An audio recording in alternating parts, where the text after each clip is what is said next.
Mr. Tim Draper. Welcome to Free Your Voice. Well, thanks for having me on your show. Is it a show? Yeah, it's a It's a show. show. It's a show. What's Yeah. interesting, Mr. Draper, is I first got to meet you in person there in your office, and you have the body of a Tesla there at the reception desk.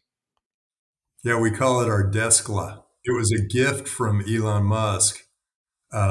We I said, Elon, I've got this new space. We're calling it Hero City. We're putting this thing together. There are going to be a whole bunch of entrepreneurs that come through and they're going to build their businesses there and they're going to and it'll be a flow of conferences and activities and all that sort of thing. And we want the front desk to be a Tesla. And he calls me, he goes, well, we got one hanging around here. And he just gave me a Tesla. But that's And we like had the an artist carve it out. It's a working Tesla. We had an artist carve the whole thing out and make it into a reception desk. The reception desk chairs are Tesla seats. So yeah, that's that's what we that's did, very cool. Well, and I that's the remember. beginning of a lot of. I mean, we've done a lot of interesting things with Hero City there, and with Draper University, the is right across the street. It's all a part of the campus. Um, we have a Proto Hologram where I spent 8 hours being interviewed. And so you can ask the Proto Hologram anything you want, and you'll have me respond. And it's in full size, it's 7 feet tall. It's in full size, and you So have me. this isn't the future. This is right now. Yeah, we have it operational. We have an AI Tim sitting there in Draper University, and then we have this hero theme, and the hero theme started with putting Superman, Batman as a huge mural on this wall of Hero City, and my son turns to me and he goes, Dad, I'm gonna start Draper University. I called it Draper University of Heroes, and he said, I'm gonna start Draper University of Villains. And I said, Villains? Why villains? He said, because the villains in the comic books do all the cool stuff.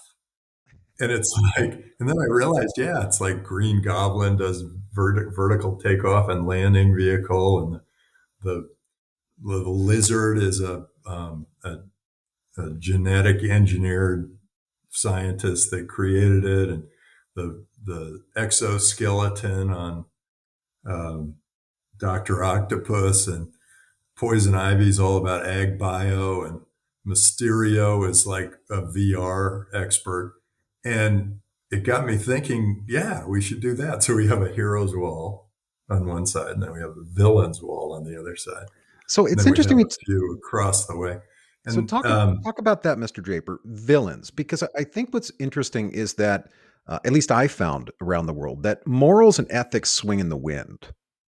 well, here's what happens. People come to conclusions, people, huge groups of people, come to conclusions about how the world works. And that is uh, what do you call that? That's the base from which all societies operate. They say, these are the rules. This is what happens. This is how it works. And businesses generally will tweak that a little at a time. They'll say, okay, now we've got iPhones. Oh, okay. Well, so how do you manage having iPhones in the world? And now we've got Bitcoin. How do you manage having Bitcoin in the world? But entrepreneurs are always pushing that edge, and they're saying, okay, this is the way the world works today, but I have a vision for what it could work, how it could work better 10 years from now. And usually they get very, when they're just getting started, people just think they're crazy. And then as they keep going, then people are starting to adopt this new product or service. And then they get to a point where they go, okay, This is everywhere now. And that's when society says, wait a second, we like it the old way. And then there's this battle. So you've seen that battle many, many times. You're seeing it between the banks and Bitcoin. You saw it between the old line car companies and Tesla. You see it between every time I have a huge success where I've seeded some company that 15 years later becomes a household name. Every time that happens, I have found that there was huge resistance from the status quo. And Skype got resistance from the long distance carriers. Uh, Hotmail got resistance from the post office. And I remember Baidu getting all sorts of government resistance because the government was trying to control what was said in China. And they were giving you facts. Baidu is like a Google search engine for China.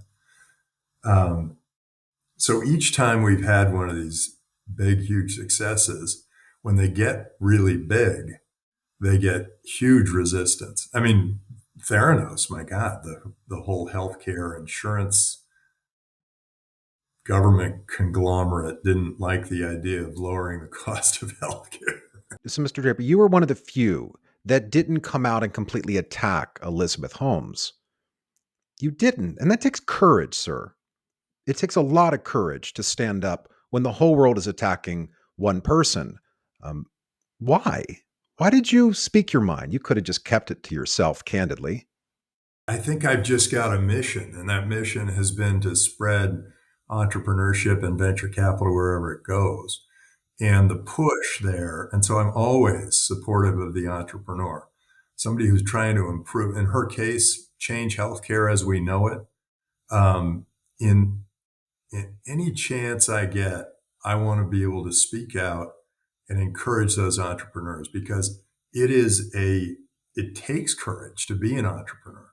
It takes a lot of energy, and you have to believe that the world you're creating is going to be better than the one that we're in today. And if you believe that, you're going to do everything you can to make it better. And I guess what I'm doing is I'm supporting all those entrepreneurs in their beliefs because I think that makes the world better. Because they take the world as it is and then they change it.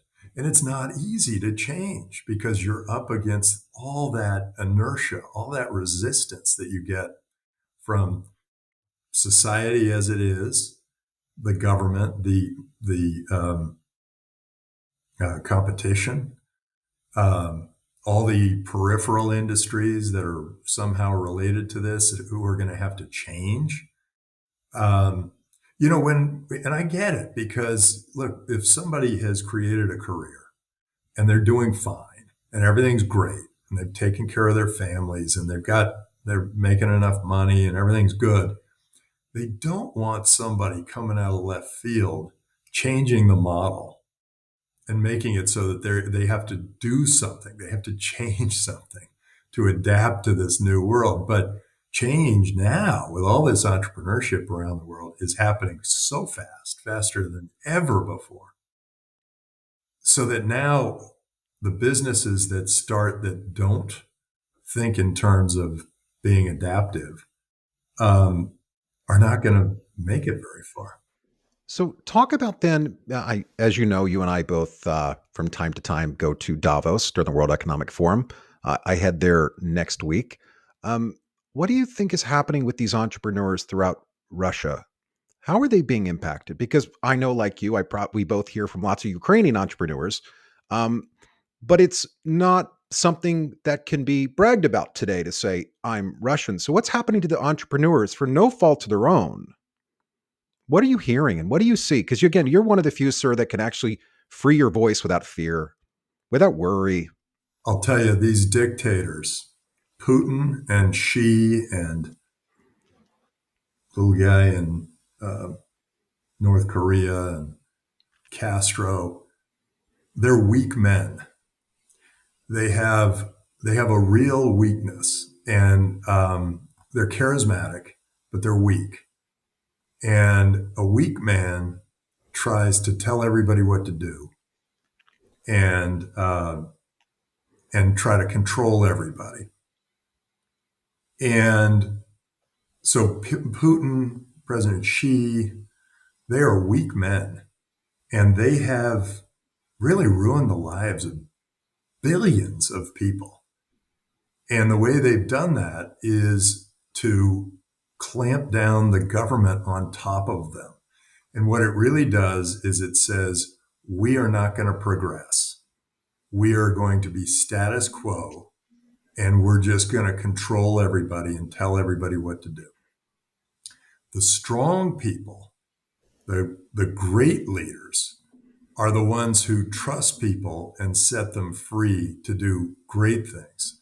Build a platform of trust and freedom so that entrepreneurs and business people and anyone who's trying to make the world a better place can uh, open up their minds.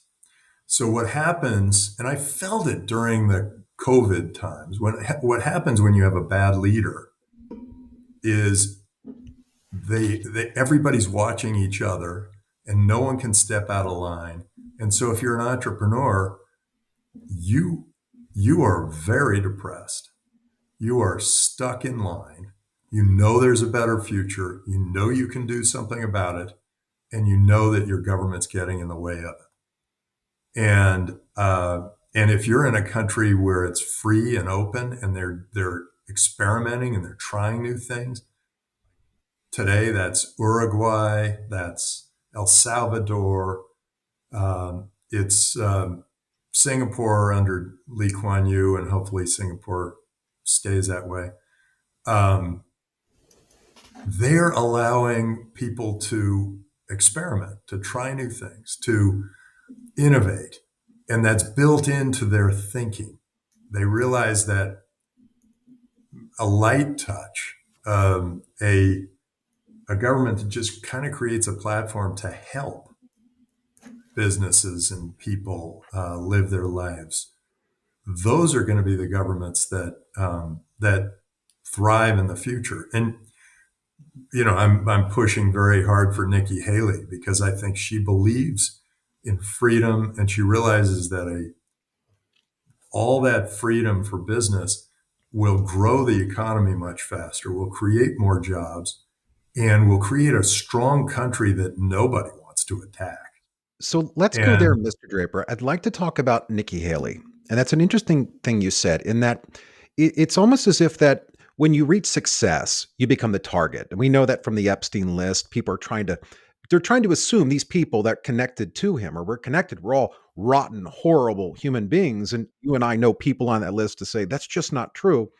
But they ask her a question on stage. I don't know where it was, and you probably know the story better than me. And they ask, and the question was something along the lines of the Civil War. Now, people who truly study the Civil War know that, yes, slavery was a major part, but there were many other aspects too. Why did she get filleted? Why are they so quick to target someone who's never hurt them? She's never done them wrong. Why is the media so quick to attack? Why are people so quick to want to see others fail and be humiliated? there's a word for it in Germany. There isn't one in English, but Schadenfreude is a word that says, if I take down somebody, it makes me feel better. Um, and I think it's like you go, I mean, I don't know, this might take a while, but you go back to caveman days, and and in a little community, people would kill the beast, and then they bring it back to the community, to the village, and the villagers would go yay, and they're all celebrating, and then the beast would get smaller, and they'd eat it, and it would get smaller and smaller and smaller, and then they'd have to figure out who they were going to cleave from the pack. And so there was this psychology of cleave somebody from the pack, and it made you feel better by saying somebody else was doing something wrong. And it's pretty easy to take a shot at somebody who everyone knows and everyone has seen. So they go after Elon Musk, they go after, you name it, Bill Gates before, they go after Zuckerberg, they go after Bezos, they go after, and what they're really looking for is something to make themselves feel better. And and it's a weak part of our society now that we realize that economy is a win-win game. It is not a zero-sum game. We aren't cutting the beast up and dividing it up amongst whoever's left. And so people have to get over that, um, because the economy keeps growing. I mean, I remember during my grandfather's days, they believed that that our food supply was growing linearly and the population was growing exponentially, and we couldn't feed the population. But what they were missing was that entrepreneurs and businesses were going to come up with great solutions to all of these problems. And when people talk about the problems of today, global warming, I don't think it's going to be a politician saying, don't use plastic straws that is going to save the planet. I think it's going to be an entrepreneur who says, hey, I got a cool idea. We can block the sun for 3 minutes every day at the hottest place on earth, and it can lower the temperature of the earth. Or, hey, we can create energy that doesn't generate the like CO2 stuff into the air. I think there are going to be many solutions, and some of those are going to actually, cool the earth, and then we're going to have to figure out how to heat it back up again. And entrepreneurs figured out how to, they they figured out how to create more food and less land. They figured out how to, get us to travel, get us to. Uh, I mean, now we have all the intelligence of the entire world from up to like 2021 in AI. I mean, that's just magical. And we're going to be able to launch, humans are going to grow like exponentially. There's going to be an extraordinary change. Anthropological leap forward is like what I like to say. It's like Bitcoin gave us an anthropological leap forward because now everyone in the world can understand that there is a source of value that everyone understands, and is not like one country or another can't destroy it the way they did in Argentina and Nigeria, where they've taken their currencies and just made them worthless. Um, so this is kind of a magic time, and so Bitcoin created an anthropological leap forward. AI is creating another anthropological leap forward. I think that maybe the next one might be, you start putting AI into robotics, and you know how we all carry around one of these. um, I have the feeling we're going to have like a drone following us wherever we go, and we'll go, "Hey, I forgot my wallet back at the at the restaurant. Will you go get it?" And the drone will just go, "Shh, pick it up, bring it to you." I think there are going to be really amazing things in the You future. sound to be a bit of an optimist because the news recently came out with some stories that certain very well known billionaires have been building these bunkers. I mean, that to me sounds like someone's a bit of a pessimist, right? Like, all right, it's time to go away. So, but you tend to be on the optimist side. And I'm not suggesting it's not good to have a hedge. Talk about that a little bit. Here's the way I look at it. You go back 50 years, none of us would want to live there. You go back 100 years, there's no indoor plumbing, there's no electricity. We have made huge human progress, and it's just getting better. The phone, oh my God, I can push two buttons and I can get myself home from the office with even if I had a flat tire on my way there, and I can bring dinner home with me without with just by pushing two buttons. I mean, it's like done. That was not possible 10 years ago. That was, in people's wildest sci-fi moments, that wasn't possible 50 years ago. Humans are just better off, way better off than they were back then. And I know that there's a part of the population who just uh, wants to leave it all the way it is because they feel like we're going to leave it the way it is. But then there are those of us who just love these major breakthroughs and these exciting things because we know that ultimately our lives are going to be much better. Now, the media, it's really interesting. I love free speech. I love the media. I think it's fantastic. It's a great vehicle. It's exciting, but there's a part of it that doesn't work. And that is that somehow they sell fear, and that fear is what people watch. And then they buy into. And if you sell fear, that's what you're going to show. I mean, they used to say if it bleeds, it leads, or whatever. But it's more than that. It's like, here's a problem,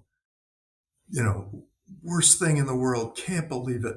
And then you find out that basically the trend is good. So they'll say, oh, there were all these murders, across the country or whatever. And then you realize if you look at the data, you say, well, wait, we're having fewer murders than we did, relatively 10, 20, 30 years ago. And they're saying, oh,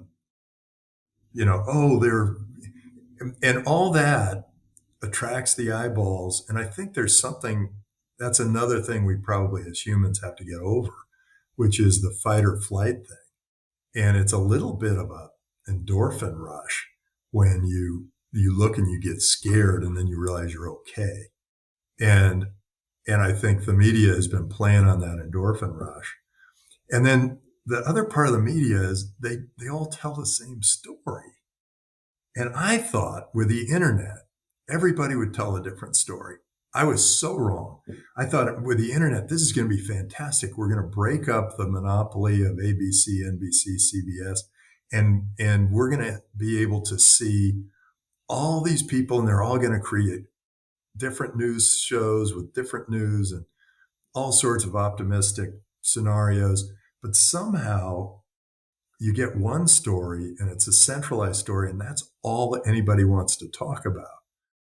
Now, presidential election is a big deal, but your local elections are probably also equally important to you, but you probably haven't paid any attention to them because nobody cares about the local news. And why is I that? think even though it does affect them, It's your backyard, um, Mr. Draper. I think it's just easier to have something that we all have something in common. We want a common base from which to talk to each other. We want to, instead of like exploring, new avenues but I thought the internet, I thought this is fantastic. Anybody can create a news station and anybody can watch. But all those news stations are now spouting basically whatever the networks are telling them to spout. Um, the writers for the New York Times, they're just one person, one point of view, but they get all these people parroting what they said. So they're, I think that's something that some entrepreneur is going to be able to do a good job working on. I know there are people who have figured out how to break the fear cycle. Um, Hallmark, Hallmark figured out how to break the fear cycle, and boy, that business has Yeah. gone through the roof. They're happy. And I mean, and there's the Today drama, but Show, it's happy. kind of has, and then some small streamers, some, people, young people are listening to podcasts a lot more. And I think that that's really a positive because podcasts are a little bit more like you're listening to a person talk. You're not listening to somebody who's got an axe to grind talk about that person talking. The I underdog. think that's it. Oh, well, it's interesting, Mr. Draper, because ever since I've known you, I think I got to meet you in 2019. I think it was the first year. Is that you've always been someone, even with all of your success, that still roots for the underdog. Like it matters to you to take people from being on the menu to bringing them at the table. Why? I remember how hard it was to get started. Um, and and how brands really mattered. Um, it was always great, if you worked for IBM, everything was fine. If you were working for yourself, it was tough. It was like, oh, why would I listen to somebody who's just not attached to some big um, icon? And and I remember how hard that was. And as I was getting started with Draper Associates, I was an SBIC. It was tough to try to get that credibility.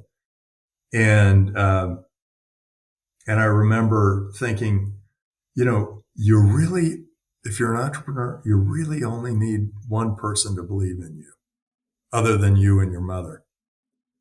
And I think that may have stuck with me.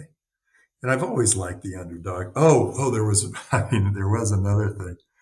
I remember playing touch football when I was about 10 years old. And, and there was this guy who gathered up all the best athletes and they put them on a team and they said, and then he kind of turns to me and goes, okay, Draper, you pick whoever you want, whoever else is left and see how you can, see how you can go against us. It's like, you're going to be crushed. And so I took, a couple of, a ragtag group and I put them together and, and I thought about it and I said, okay, how do we do this?